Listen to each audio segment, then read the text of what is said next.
A homegrown violent extremist.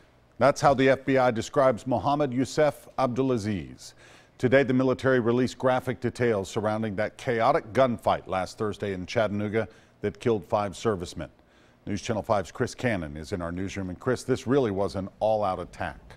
And Rory, most of us had no idea just how violent of an attack this was. The shooter didn't just pull up and open fire. He stalked his victims that day. All of us can be extremely proud of what our Marines did that day.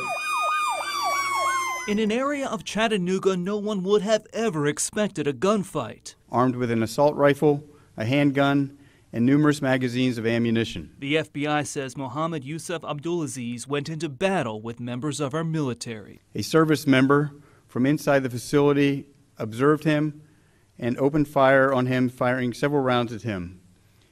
The shooter then responded by shooting into the building.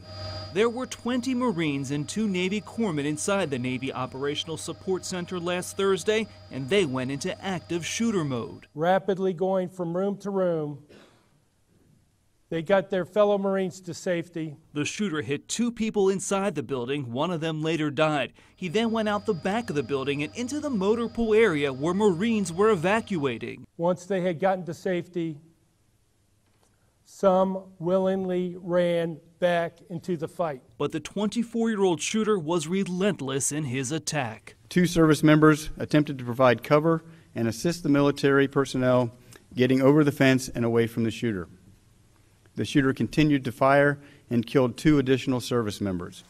Thomas Sullivan, Skip Wells, David Wyatt, and Carson Holmquist died that day. Randall Smith was fatally wounded in the gunfight. At which point he was engaged by the Chattanooga Police Department, where 1 CPD officer was wounded.